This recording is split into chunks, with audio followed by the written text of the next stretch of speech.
Get ready for a brand new show powered by the CyberWire.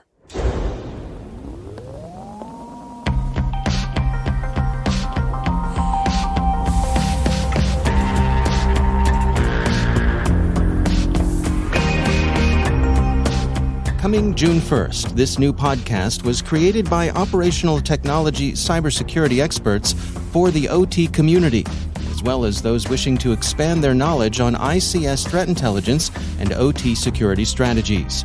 Get an insider's perspective from OT leaders and operators to bridge the gap between IT and OT cybersecurity in the industrial industry. Tune in to find out who we partner with to bring you this insightful podcast.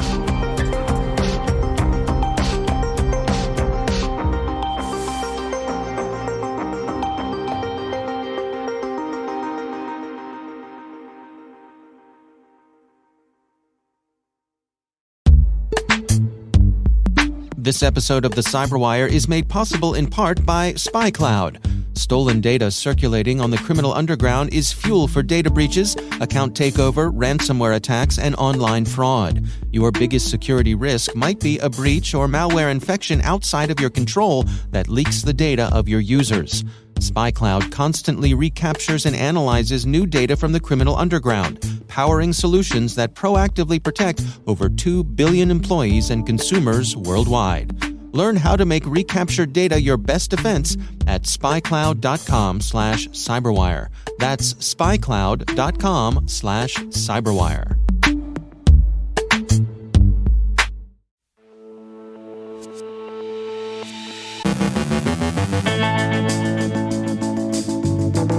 There's a new loader identified in wiper campaigns. President Putin complains of sanctions and cyber attacks and vows to increase Russia's cybersecurity.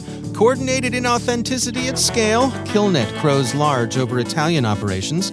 Conti's dissolution doesn't mean its operators' disappearance. Rick Howard looks at software-defined perimeters. Dinah Davis from Arctic Wolf on how ransomware groups are upping their game to nation-state levels. And happy birthday, U.S. Cyber Command. But we're not necessarily wishing you a moonshot for your birthday present.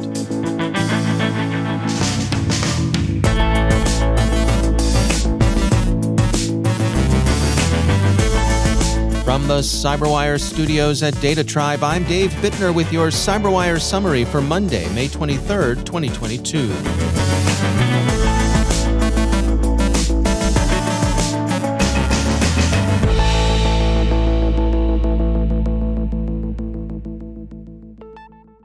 The GRU's Sandworm group has deployed a new version of its ArguePatch loader, ESET reports. ArguePatch had seen previous use in both in-destroyer and caddy-wiper attacks against Ukrainian targets. The new variant of ArguePatch, named so by the Computer Emergency Response Team of Ukraine, that's CERT-UA, and detected by ESET products as Win32 Agent.aegY, now includes a feature to execute the next stage of an attack at a specified time. This bypasses the need for setting up a scheduled task in Windows and is likely intended to help the attackers stay under the radar. Reuters reports that last Friday, President Putin complained to his Security Council that cyber attacks against Russia had increased.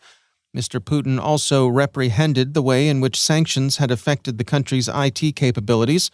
Reuters says, restrictions on foreign IT, software, and products have become one of the tools of sanctions pressure on Russia.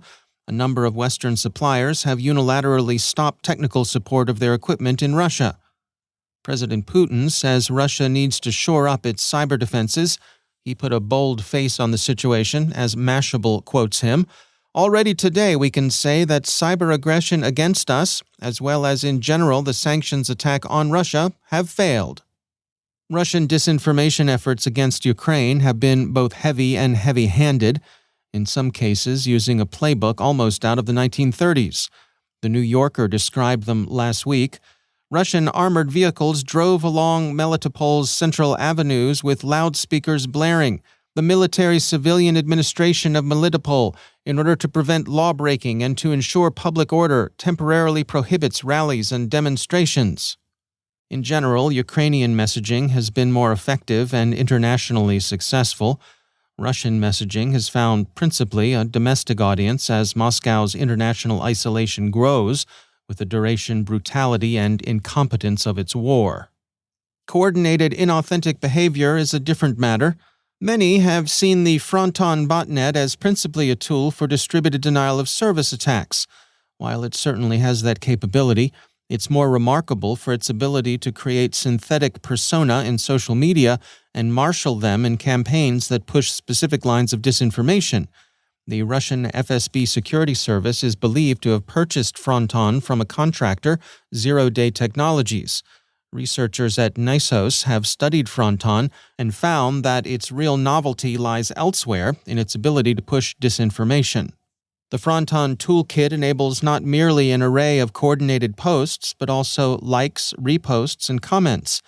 And it provides feedback on the effectiveness of its operations in achieving reach, currency, and amplification, all of which can be used for the further tuning of disinformation campaigns. As the Hacker News points out, it's unclear whether Fronton has been used in active campaigns or whether it remains under development or in reserve, but the botnet's capabilities are interesting. The Wall Street Journal reports that even as Italian police sought to verify Killnet's claim of responsibility for attacks against various Italian websites, the Russian hacktivist group, or at least a nominal deniable hacktivist group, claimed in its Telegram channels to have killed Italy like a mosquito. And Anonymous has taken official notice in its decentralized anarcho-syndicalist way. InfoSecurity magazine, for what it's worth, reports Anonymous claims that it's declared war on Killnet. AdvIntel on Friday described what they're observing with the Conti ransomware operation as the retirement of a brand, but not necessarily the dissolution of a gang, and almost certainly not the retirement of the gang's members. The admin panel of its shame blog, Conti News, has shut down. The blog itself persists as a shadow of its former self, but its posts are now merely poorly written anti-American screeds. There are no significant signs of Conti News's former role as a site that pressured victims to pay. AdvIntel sees the gang's dismantling itself into smaller affiliates as a business move. Conti's brand was under pressure from law enforcement, and its public adherence to the Russian cause in the war against Ukraine seems to have made it more difficult to receive ransom payments. Its high-profile attack against the Costa Rican government, then, seems to have been misdirection for spin-out and rebranding as opposed to a serious attempt to foment insurrection. Breaking into smaller groups has both business and security advantages, as the record observes, but AdvIntel sees the root cause of Conti's decision in the toxicity the brand has developed. They say this situation presents the first and foremost reason for Conti's timely end, toxic branding. Indeed, the first 2 months of 2022 left a major mark on the Conti name. While there is no tangible evidence to suggest that the well-known Conti leaks had any impact on the group's operations, the event which provoked the leak, Conti's claim to support the Russian government, seems to have been the fatal blow for the group, despite being revoked almost immediately. Conti alumni will no doubt, however, continue to enjoy the toleration and enablement that the Russian government has long extended to privateers operating from its territory. As long as they hit enemies of the regime and stay deniable, the gangs will be permitted to profit. Why did Conti choose Costa Rica for its last hurrah? The country was a target of opportunity, TechCrunch explains. Its online services were wreckable, and there was money to be made from wrecking them, and so Conti wrecked them. Cyber Command dates its founding to May 21, 2020, when 2 task forces merged under U.S. Strategic Command. Since then, it's grown into a full-spectrum combatant command, so happy 12th birthday to U.S. Cyber Command. A Newsweek op-ed last week called for a Manhattan Project for cybersecurity. The gist of their argument is, much like the World War II-era Manhattan Project, which ensured the U.S. won the race to nuclear weapons, we should confront our current dangerous moment by launching a Cyber Manhattan Project to make revolutionary leaps ahead in cyberspace, understanding that complete technical overmatch against our adversaries is the surest path to deterring bad actors. The metaphor has been used before, along with the similar moonshot or Project Apollo metaphors. The op-ed, while it offers a thoughtful account of cyber threats that pose considerable risk to national well-being, has come under criticism from, among others, the Washington Post's Cyber 202, which finds the central metaphor wayward and unhelpful.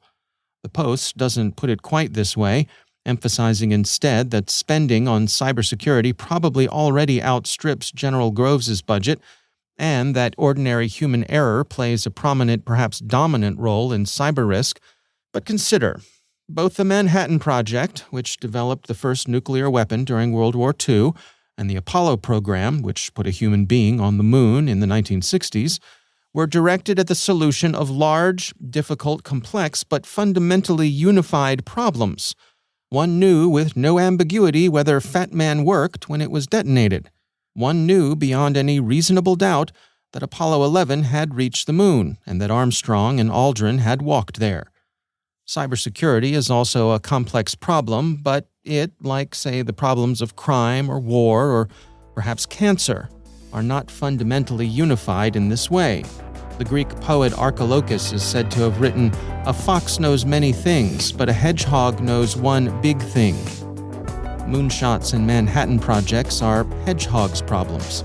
Cybersecurity is for foxes.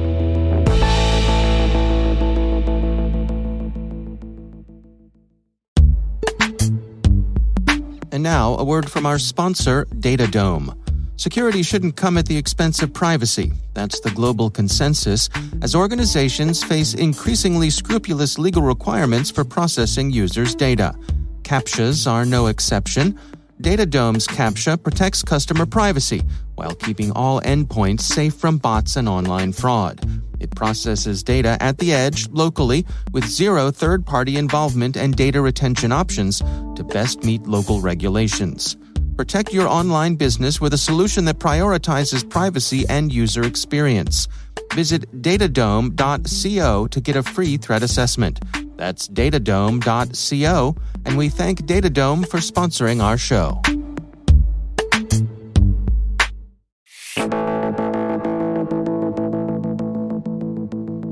And joining me once again is Rick Howard. He is the CyberWire's Chief Security Officer and also our Chief Analyst. Rick, it's always great to have you back. Hey, Dave. You know, there's a trend that I have been tracking in the news these past couple of years, and this is where both marketing people and tech leaders alike have started to add this one little tech phrase to everything. And it's software-defined. Yeah. Software-defined. So we've got software-defined networking, software-defined storage, software-defined data centers. And it kind of takes me back to the old days when Apple started putting the letter I in front of everything. Right? I So do we remember. had iPod, iMac, iPad, and then other Silicon Valley companies started doing the same thing. I mean, in fact, you actually worked for one of those companies. Yeah, I did. iDefense from back in the day, right? Yes, I did. So I say all of that to bring us to this, which is that you are talking about one of these specifically on this week's CSO Perspectives podcast, which of course is over on the pro side of the CyberWire, and this is software-defined perimeter. Yep. Now, what does that mean, all of these software-defined things? Do they all work the same? Well, you know, in general, yes, okay, because as the cloud has become the place where we all do the bulk of our work these days, you know, as opposed to the way we used to do it, say, before 2010, when we all had big iron tucked away in data centers that we had to manage ourselves with network managers and IT managers running around. You know, they had to manually configure everything. So, like animals. Like the beasts that they are. Right. And I used to be one, so I appreciate it. So, but when we hear the phrase software defined, that generally is marketing speak for services running out of the cloud somewhere and being controlled by software. But it does cause some confusion, especially for what we're talking about this week, software defined perimeter, because this architecture is not about perimeter defense at all in the classic sense. In fact, I would say that the architecture completely demolishes the perimeter defense model altogether. And it's probably the most innovative and important zero trust and identity management tactic that most of us have never heard of, right? So for this CSO Perspectives episode, we're going to break out the Rick the Toolman toolbox, explain how everything works, and discuss why it's superior to anything we have seen so far since the early 1990s. All right, I look forward to that. Before I let you go, what is the word of the week on your Word Notes podcast? Yeah, for this week, we're talking about identity orchestration, which is kind of a subset of the notion of security orchestration, which is all those things we have to do to manage and maintain all that stuff we have in the security stack. And I know that's a mouthful, but it turns, it's just the way it is with the cybersecurity dudes around here. Right? So it turns out, though, if you're serious about deploying a zero trust strategy, then identity and access management is the key and essential piece to get it right. So in this episode, we discuss the current state of managing all of that identity and access infrastructure in the most efficient way. All right. Well, Rick Howard, he is the Chief Security Officer and Chief Analyst here at the CyberWire, but more importantly, he is the host of CSO Perspectives, part of CyberWire Pro. You can learn all about that on our website, thecyberwire.com. Rick Howard, thanks for joining us. Thank you, sir.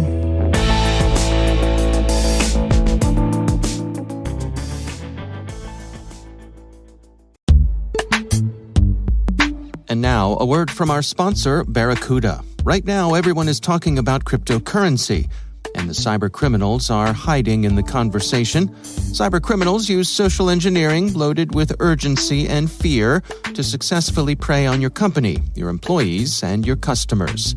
Spear phishing is just one of 13 types of email threats. Barracuda has identified these 13 types and shows you how you can protect your company, your customers, and your reputation. Find out about the 13 email threat types and Barracuda email protection. Get your free ebook at barracuda.com/cyberwire. And we thank Barracuda for sponsoring our show.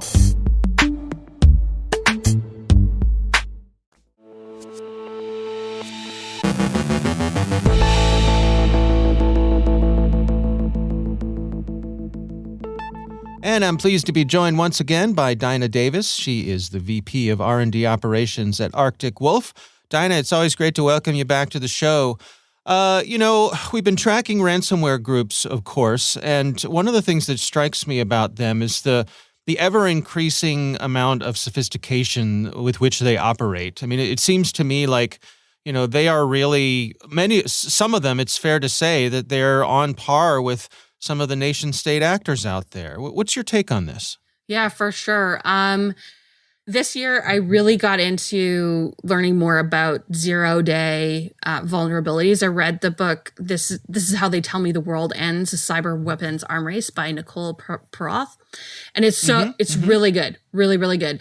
And, when she wrote that book, a lot of, talking about 0 days and who would buy them, it was all nation states, right? And just to take a step back, a 0-day vulnerability is a software vulnerability discovered by attackers before the vendor has any idea, okay? So it's very popular for a nation state to use this to spy.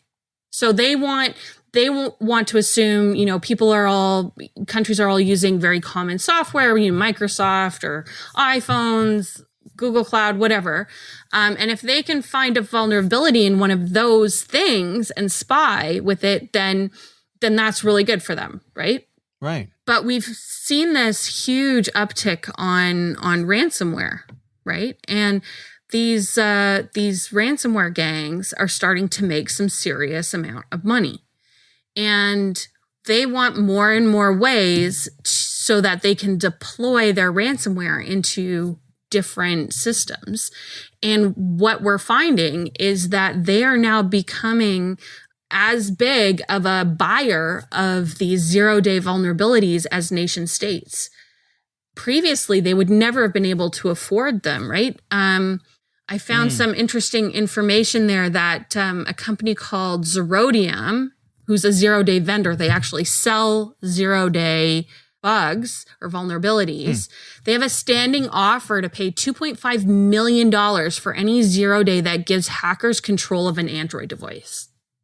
So that's just, that's for one hack if you have that. And then here's the thing. they have to make a profit on that. So they're going to buy that from some hacker and then sell that at a higher price, right? So it gives you an idea of how much a lot of these 0 days can cost.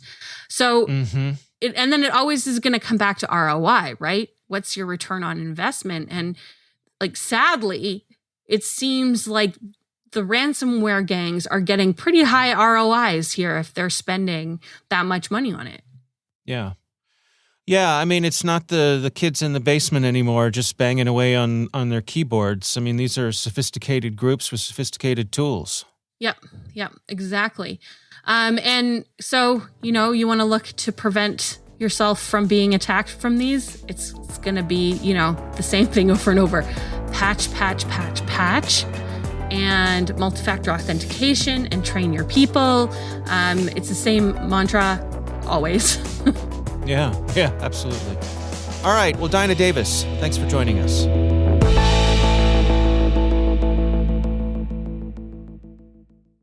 Thanks to all of our sponsors for making the CyberWire possible, especially our supporting sponsor, CyberReason. Ransomware shouldn't feel inevitable. You should feel invincible. CyberReason is undefeated against ransomware with the only predictive ransomware protection available. It's the ultimate defense against ransomware. Visit cyberreason.com to learn more. Thank you also to our friends at RSA Conference, where the world talks security. Through global events and year-round content, RSAC connects you to cybersecurity leaders and cutting-edge ideas for a safer, more secure future. Learn more at rsaconference.com/cyberwire22.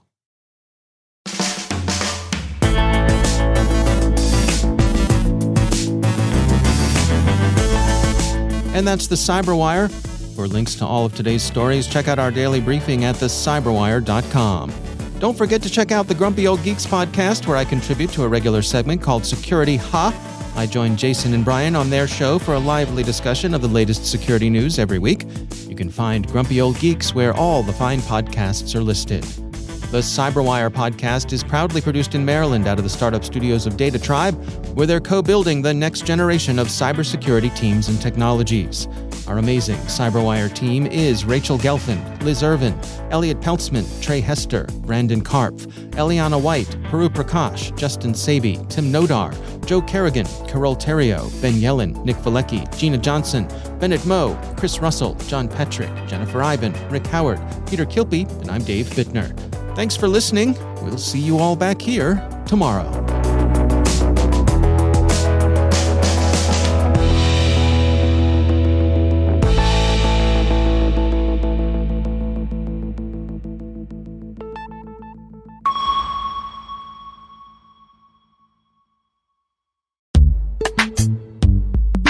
And now, a word from our sponsor, CyberReason.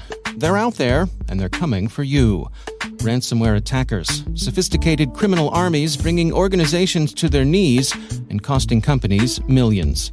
But ransomware shouldn't feel inevitable. You should feel invincible. CyberReason is undefeated in the fight against ransomware with the only predictive ransomware protection available, automatically stopping attacks before encryption and empowering security teams with full visibility. It's the ultimate protection against ransomware, an AI-powered defense that defeats ransomware at every stage of the attack, stopping today's threats and ready for tomorrow's. True cyber defense designed for true defenders. Because ransomware won't define this era, those who defeat it will. Visit cyberreason.com to learn more. That's CYBEREASON.com. And we thank CyberReason for sponsoring our show.